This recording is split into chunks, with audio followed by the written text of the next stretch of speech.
بسم اللہ الرحمن الرحیم۔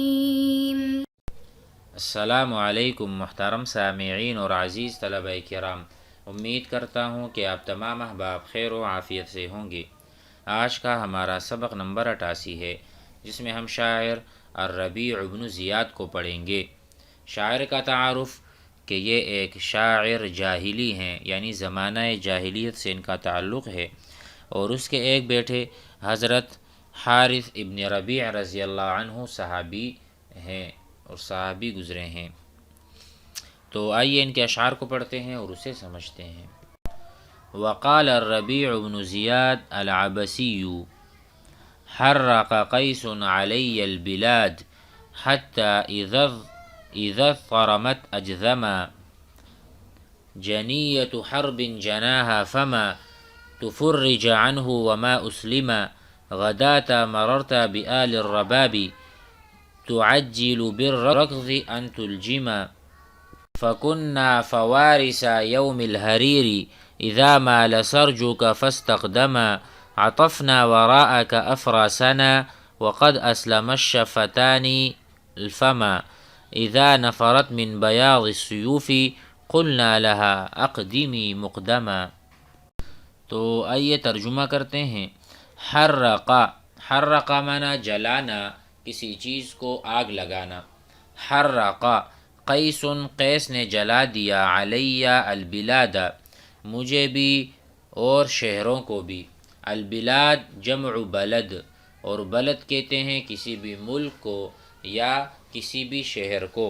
فحرق قیس علی البلاد، مجھ سمیت قیس نے شہروں کو جلا ڈالا۔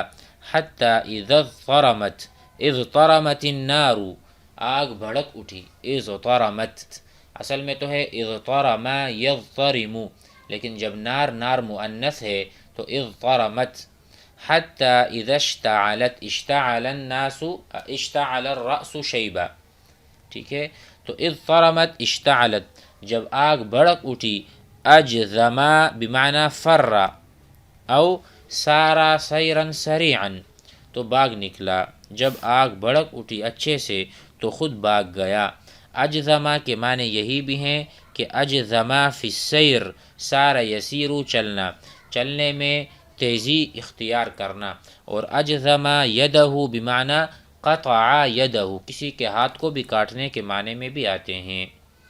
تو یہ مراد ہے کہ جب آگ بھڑک اٹھی بھاگ گیا۔ جنیۃ حرب جناہا، جنگ کے جرم کا اس نے ارتکاب کیا۔ جنیہ کا ترجمہ ہے جرم۔ جنیۃ حرب، جنگ کا جو جرم تھا، جناہا کسبہا، اس نے کمایا یا اس نے جرم کا ارتکاب کیا۔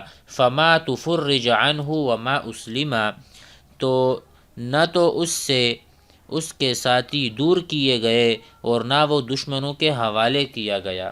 فما تفرج عنہ، تو اس سے دور نہیں کیا گیا کیا چیز؟ دشمن۔ وما اسلمہ، اور نہ وہ صحیح سالم رہا۔ اس سے مراد یہ ہے بلکہ اس کی قوم نے اس کی مدد کی۔ فما تفرج عنہ، نہ تو اس سے دشمن دور ہوئے تھے، وما اسلمہ، اور نہ وہ امن میں رہا، تو اسی لیے لوگوں نے اس کی مدد کی، ٹھیک ہے۔ اسلمہ کے معنی آتے ہیں بے سہارا چھوڑنا، حوالے کر دینا۔ نہ تو اس کو کسی نے دشمن کے حوالے کیا اور نہ اسے اکیلا چھوڑا۔ غداۃ مررت بآل الرباب، اے بنو زہیر کے آدمی یاد کر اس دن کو یا اس صبح کو، یہ اس کو کہہ رہے ہیں بنو زہیر کے آدمی کو۔ غداۃ مررت بآل الرباب، یاد کرو اس صبح کو جب تو آل رباب پر گزرا، اس حال میں کہ بھاگنے میں یا ایڑ لگانے میں تو جلدی کر رہا تھا، اس بات سے کہ تو لگام دیتا۔ کہتے ہیں اس صبح کو یاد کرو جب تم آل رباب کے پاس سے گزرے تھے۔ تعجل بالرکض، تم دوڑ لگاتے ہو۔ تعجل من العجلۃ، العجلۃ تیزی دکھانا، تیز بھاگنا، گھوڑے سمیت یا خود بھی۔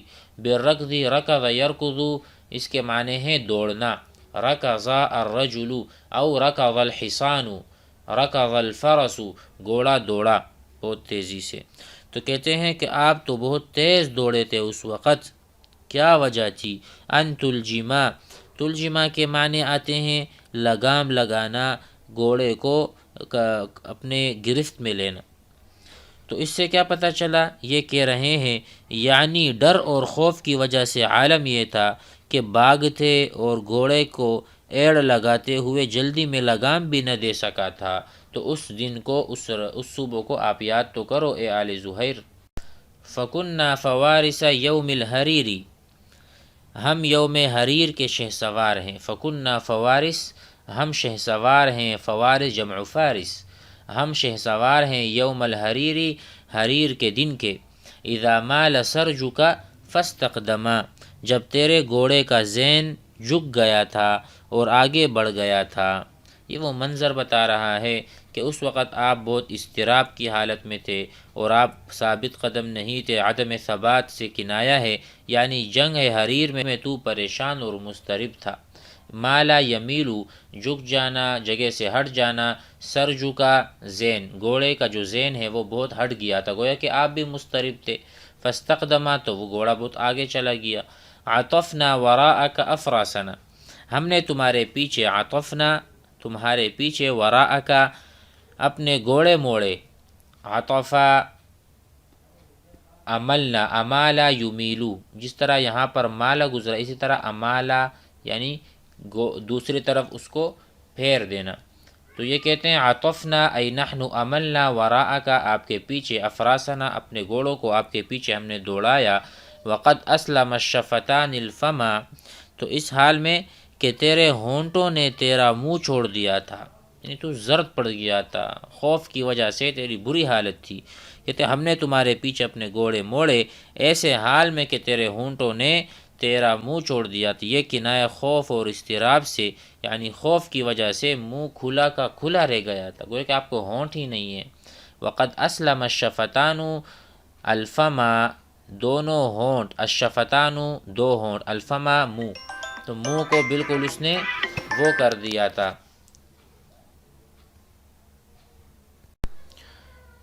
اذا نفرت من بیاض السیوف، وہ گھوڑے تلواروں کی چمک سے۔ اذا نفرت، نفرت بمعنی فرت، وجرت، جرا یجری، باگنا دوڑنا۔ تو کہتے ہیں کہ گھوڑے بھاگے تھے، کس وجہ سے؟ تلواروں کی سفیدی دیکھ کر، چمک دیکھ کر۔ اذا نفرت من بیاض السیوف، وہ گھوڑے تلواروں کی چمک سے خوف کے سبب بھاگنے لگے۔ قلنا لہا، تو ہم نے ان سے کہا، اقدمی مقدما، کہ صبر کرو اور خوب آگے بڑھو، صبر کرو اور خوب آگے بڑھو۔ اقدمی، آگے بڑھو، مقدمہ، خوب آگے۔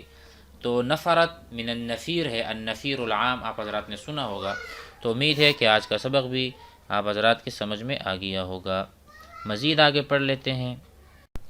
وقال الشنفری العبدی الازدی لا تقبرونی ان قبری محرم علیکم ولکن ابشری ام عامری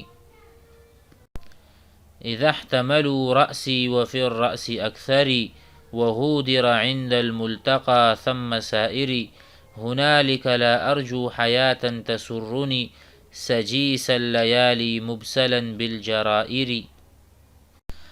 اچھا، وقال الشنفری العبدی الازدی، ان کے اشعار تو تین ہی ہیں لیکن ان کا تعارف سنیے گا۔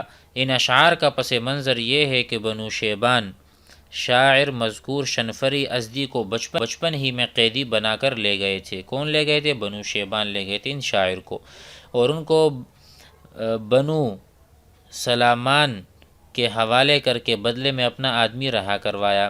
جو بنو سلامان نے گرفتار کیا تھا، شاعر بنو سلامان ہی کے پاس پلے بڑھے اور اپنے کو انہی کا فرد ہی سمجھتے رہے کہ ایک دن گھر کی کسی عورت سے کہا کہ بہن میرا سر دھو دیجئے۔ عورت نے کہا دفع ہو، تو کہاں سے آیا؟ تو ہم سے نہیں، اور ساتھ ہی بیچارے کو ایک تمانچہ رسید کیا۔ جب گھر کا بڑا آیا تو شاعر نے اس سے دریافت کیا کہ میں تم سے نہیں تو پھر میرا تعلق کس قبیلے سے ہے؟ گھر کے مالک نے کہا تمہارا تعلق اوس ابن حجر ازدی سے ہے۔ شاعر طیش میں آیا اور قسم اٹھائی کہ مجھے غلام بنا کر اپنے پاس رکھنے کی پاداش میں اب میں تم سے 100 آدمی قتل کروں گا۔ چنانچہ حسب قسم 99 آدمی قتل کیے، ایک آدمی رہ گیا تھا کہ لوگوں نے اس کو گرفتار کیا۔ پھر جب اس کو قتل کر رہے تھے تو لوگوں نے پوچھا کہ تجھے کہاں دفن کریں؟ اس نے اس وقت یہ شعر کہے۔ تو شاعر کہتا ہے لا تقبرونی، مجھے دفن نہ کرو، مجھے قبر میں داخل نہ کرو، ان قبری محرم، تو میرا دفن کرنا تم پر حرام ہے، محرم ہے، ٹھیک ہے، اگر مجھے دفن کرو گے تو یہ کام تم پر حرام ہے۔ علیکم ولیکن ابشری ام عامری، مگر اے بچو، ٹھیک ہے، تم خوش ہو جاؤ کہ میرا گوشت تمہیں کھانے کو مل جائے گا۔ یہاں سے مراد ابشری ام عامر، ام عامر کہتے ہیں یہ بجو کوئی حیوان ہے، کوئی ضبع، جس کو ہم ضبع بھی کہتے ہیں، جو مردوں کو یا خراب گوشت کو کھاتا ہے، جو قبروں میں گھس جاتا ہے وغیرہ وغیرہ۔ تو ام عامر کنایا بجو کی کنیت ہے اور اس سے ضبع مراد ہے۔ تو کہتے ہیں ولیکن ابشری ام عامری، کہ میں قبر میں تو دفن نہیں ہوں گا، میرے ٹکڑے ٹکڑے ہوں گے، تو مجھے یہ فلاں جو قبر میں اترتا ہے یا گوشت کو کھاتا ہے انسان مردار کو، وہ خوشخبری سن لے کہ وہ مجھے کھائے گا۔ آگے کہتے ہیں اذا احتملوا رأسی وفی الرأس اکثری، جب وہ لوگ میرے سر کو اٹھائیں اور سر ہی میں میرا اکثر حصہ ہے، کیونکہ بدن انسان میں اصل سر ہے، اور قتل گاہ میں باقی ماندہ بدن چھوڑ دیں۔ کہتے ہیں اذا احتملوا رأسی، جب وہ میرے سر کو اٹھائیں گے، وفی الرأس اکثری، اور میرا سر ہی میرا سب کچھ ہے، کیونکہ انسان کا اصل اس کا سر ہوا ہوتا ہے، جس کا سر نہ ہو اس کی دھڑ کسی کام کا نہیں۔ یہ میرے سر کو اٹھائے اور میرا سر سب کچھ ہے۔ وغودر عند الملتقى ثم سائری، تو کہتے ہیں اور قتل گاہ میں باقی ماندہ بدن چھوڑ دیں۔ غودر عند الملتقى، یہ جس جہاں پر مجھے قتل کیا جائے گا وہ ملتقى ہے، وہاں میرا باقی ماندہ بدن چھوڑ دیا جائے گا۔ ثم سائری، اس کے بعد وہ مجھے لے جائیں گے آگے کی طرف، ٹھیک ہے۔ ہنالک لا ارجو حیاتا تسرنی، اس وقت مجھے ایسی زندگی کی امید نہیں۔ ہنالک، اس وقت جب میرے سر کو اٹھا کر لے جائیں گے، لا ارجو، میں امید نہیں کروں گا، حیاتاً زندگی کی، تسرنی، کہ مجھے وہ خوشی دے۔ سجیس اللیالی، سجیس کہتے ہیں ہمیشہ کو، جیسے کہ مثال ہے لا آتی کا سجیسن عدیسن، میں کبھی بھی تیرے پاس نہ آؤں گا، سجیسن یعنی دائمن، کبھی بھی۔